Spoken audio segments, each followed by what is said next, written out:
Hello everybody, it's Julia here with another instalment of my Learn Tarot series. This is video number 9 and this is for card number 8, which is the Strength card in the Major Arcana. This is a card of Leo and a card of the Sun, and as I said, this is number 8. So what I'm going to do today is the same format as my videos before. I'm going to tell you a little bit about what the Strength card means to me, how I've learned to interpret the card over time. Then we're going to have a look at some of my gorgeous tarot cards here. And then I'm going to give you some questions, which if you're interested in sort of going deep with these cards, with the study and the learning of these cards, you can use these questions for self-reflection. So yeah, this is the Strength card. This is from my beautiful Radiant Wise Rider-Waite tarot cards. It's from this deck here, which is quite a new deck that I've had recently, and I just love that this is borderless. To be honest, it's a beautiful card. So with the Strength card, as I said, this is a card of Leo, this is a card of the Sun, and this is a card of number 8. And to me, this is a card of courage and energy. This represents the lion's roaring energy and the maiden's steadfast will. She proves that inner strength is more powerful than physical strength. This card can assure the querent that they can control not only the situation, but themselves. It's a card of anger and impulse management, but also of creative answers, leadership, maintaining your personal honour and integrity. The important message is that, as with taming a lion, you might get bitten or scratched a few times, but don't give up. Have the courage to keep at it until you succeed. Whether the problem is a situation, a person, or even just your own unworthy impulses. So, in its higher realms, the Strength card talks of strength of character, physical strength, courage, conviction, determination, the courage and the strength to endure despite obstacles and challenges. It's about overcoming temptation, about the triumph of love over hate, and about heroism. In its lower levels, this card can represent pettiness, weakness, illness, tyranny, lack of faith, lack of power, indifference. I guess this is a card of shadow integration, really. People will meet the dark side of their nature through this card, as well as humanity's. It is through integration of the shadow with the ego that we will come to an understanding. So there's a lot more to this card than meets the eye, really, I think. In the Chariot card, I think we see a battle, if you like, it's a sort of outer presence. It's a going out into the world to meet the world head on and to deal with the challenges of the world. But in the Strength card, this is a card of inner strength. It's about the human spirit's ability to overcome any obstacle, or our ability to handle the power that is already within us. So within this Rider-Waite deck here, we've got the maiden wearing the white dress, which is a symbol of purity and spirituality. The roses that surround her dress and are in her hair, I guess they symbolise kindness and grace and love. And the lion is a symbol of our physical animal strength. The infinity symbol represents I'm tripping up over my words. The infinity symbol represents limitless, I still can't say it, limitless love. So the infinity symbol, which is above her head in this card, represents limitless love. So the lion and the woman are not separate. They are in unity and are as one. So we see this kind of imagery across many of the strength cards, don't we? This is quite typical, the maiden and the lion. I think the maiden here is Virgo, actually, and the lion here represents Leo. So out of the other cards that I've got here, I've got my Tarot of the New Vision, which is essentially a Rider-Waite inspired card, but it kind of shows you a different perspective on the card.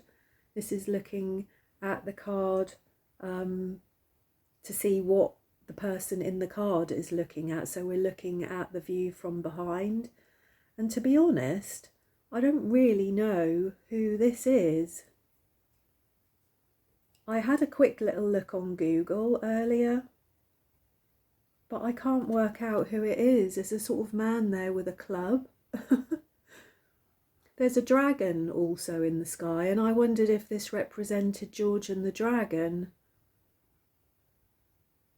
But I don't associate St. George with a club or bare-chested in that way. It's a sort of man who's almost part of the mountain, isn't it? I don't honestly know who that is or what that represents. I also see at the bottom of this card here, there's a snake about to disappear up the pure white dress here of the maiden. So I'm not entirely sure what that represents either, but I would imagine it's something to do with purity and virginity, isn't it? So yeah, there we go. What else have we got here? In the Game of Thrones deck here, we've just simply got Brienne. I think that's her name, isn't it? She was the knight in Game of Thrones. And what better person to represent the strength card, really, in many ways. She's the epitome of determination and power and loyalty. She's a fantastic symbol of strength, isn't she? Especially given that she's a woman being strong and determined in a man's world. Yeah, so that's a fantastic representation there. I think they couldn't have picked a much better character, I think, for the strength card. In the Pagan Cats tarot deck that we've got here, we again see similar themes, similar symbols. We've got a white cat here, which is similar to the maiden wearing the white dress. This cat is adorned with flowers and red flowers again that would represent kindness and grace and love.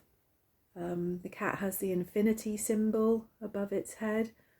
And in this deck, the cat has its paw on a dog. So I think that's brilliant. What else do we have here? In the Osho Zen deck, which I just love, and I'm still trying to get my head around many aspects of the Osho Zen deck, because it's a Buddhist-inspired, a Buddhist-themed deck. So its take on the cards can often be slightly different, really. As we can see in this card here, there's no people, there's no animals, but what there is a flower. And that flower has had the courage and the determination to bloom and to blossom, even growing out of this sort of soilless, craggy, rocky kind of wall or mountain, excuse me, whatever it is that it's growing out of. But it's growing up towards the light, up towards the sun, isn't it, here? And it has that courage, it has that that determination to thrive no matter what the obstacles that it faces. So it is a very similar energy, isn't it? In the Light Seekers Tarot deck here, we have a woman with a lamb, but we can see here that the woman is half lion, isn't she? So this to me would show us that the animal self is within us all, and it would remind us again that this is a card about learning to handle the power within us, learning to handle our instincts, our impulses, our drives. This is about the duality of our nature, isn't it? And again, we've got some similar symbology in this card. She's got the infinity symbol on her wrist. She's wearing a necklace, I think, with a red heart there. So that she's wearing a white dress. So this is all very, very similar symbology, isn't it?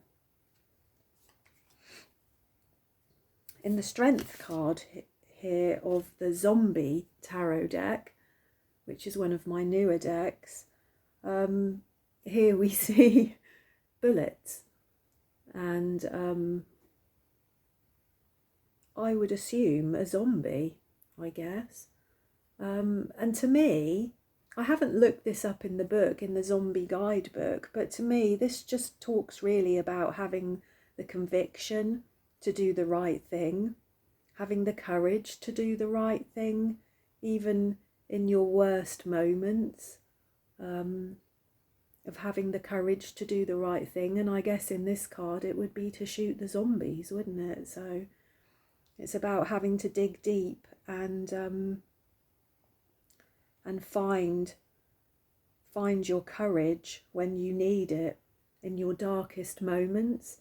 As I said before, this is a card of shadow integration, isn't it? People will meet the dark side of their nature within this card, and I guess we could say that a zombie could represent the dark side of our nature, couldn't it? So there we go. And the last card that I've got here, that I've saved till last, is another new deck that I've got recently, and this is the Dark Wood Tarot.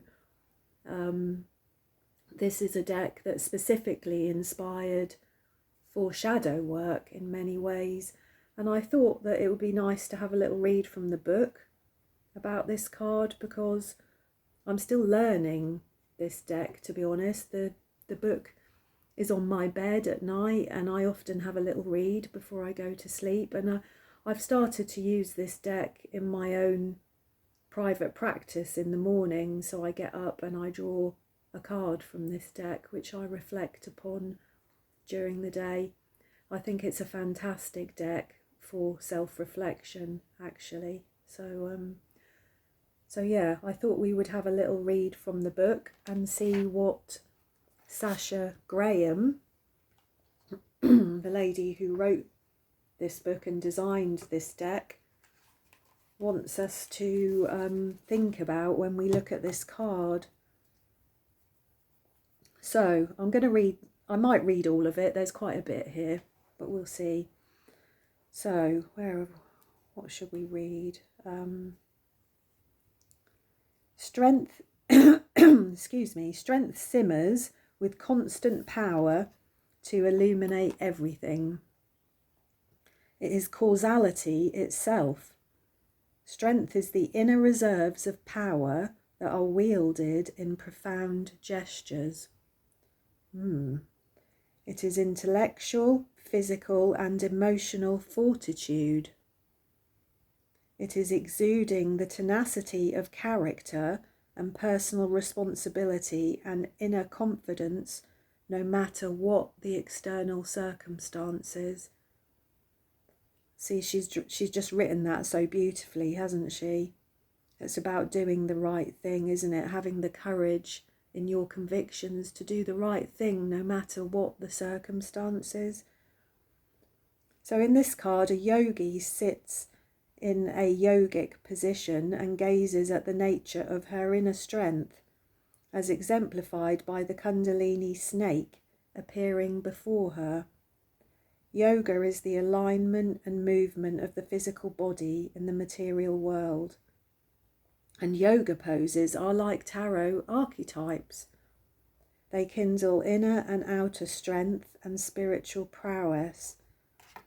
Strength applies to how we use our deep inner reserves of power. Each of us is a font of energy. So do we give that away to others? Do we save enough for ourselves? Can we nurture and stoke the strength of fire within us? Can we transform and transcend who we are and what we're capable of? True strength engages our ability to be flexible in the face of events and other people's needs.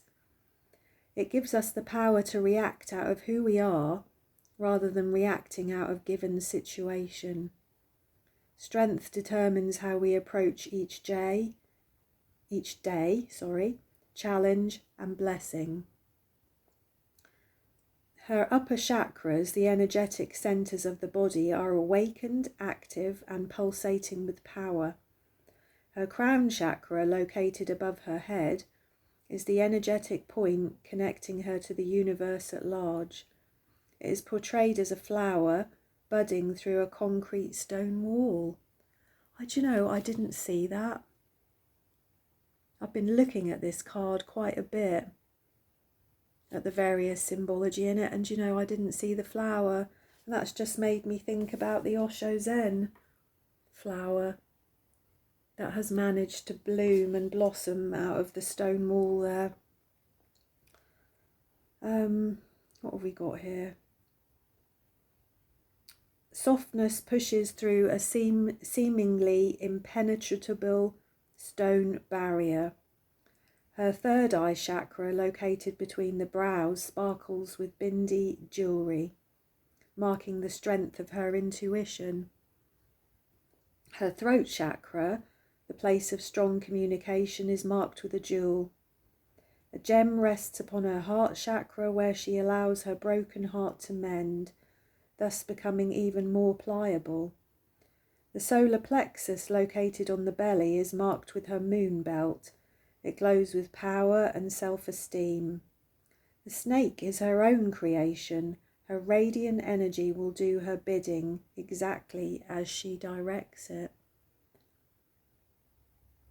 So she's got the meanings in this book: gentle control, inner wells of power, stable body, sound mind, fortitude and an unwavering sense of self, knowing when to apply pressure and when to release it, character and resilience, effortless action, recognizing your own power, your energetic birthright, stoking your inner fire and transforming your reality. So this is a fantastic card, really, in many ways, isn't it? And goes way beyond just the very sort of general interpretation of the gentleness of the maiden is able to overcome the animal, the strength of the animal of the lion. It goes way beyond that, doesn't it? Way beyond that. As I said, it's about having the courage to keep at things until you succeed. It's a card of anger and impulse management. It's about learning to manage your own aggression and your own drives and your own impulses and instincts within yourself. Aggression is often talked about as in a very negative way, but aggression, if focused correctly, can be the drive to create and succeed and achieve a lot in life, actually. It just needs to be directed in the correct way. So yeah, I love this card. This is a fantastic card.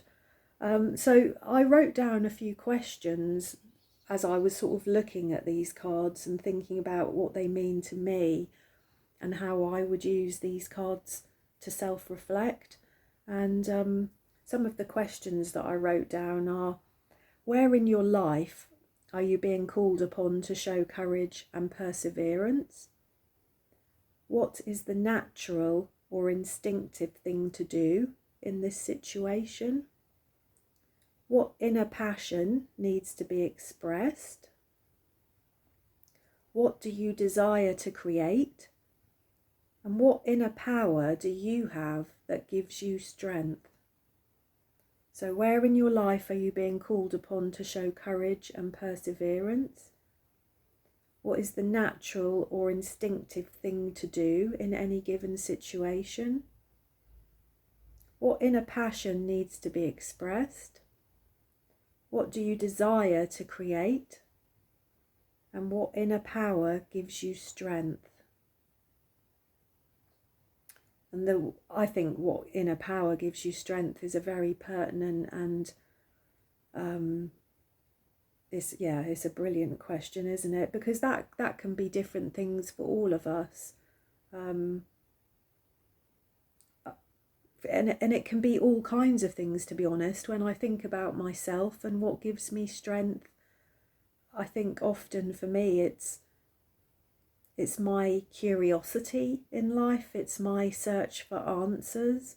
I think that's what gets me up every day, that's what keeps me going, is my general curiosity about life and people and myself, really, and who we all are and where we're all headed. And that often is enough for me to get me out of bed and get me going during the day. So it doesn't have to be it's anything really that you've got a fire in your belly for.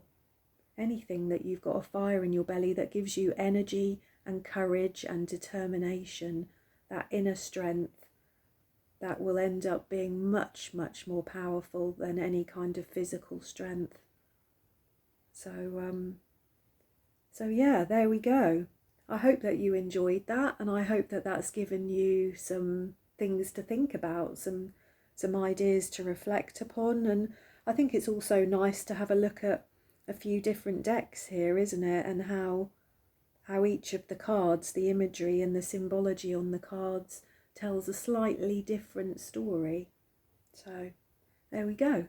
Thank you for watching as always, and I look forward to seeing you again with the next instalment in this Learn Tarot series. I'll be back with card number 9, which is the Hermit. This is Mercury and Virgo. So I look forward to seeing you again. Thank you.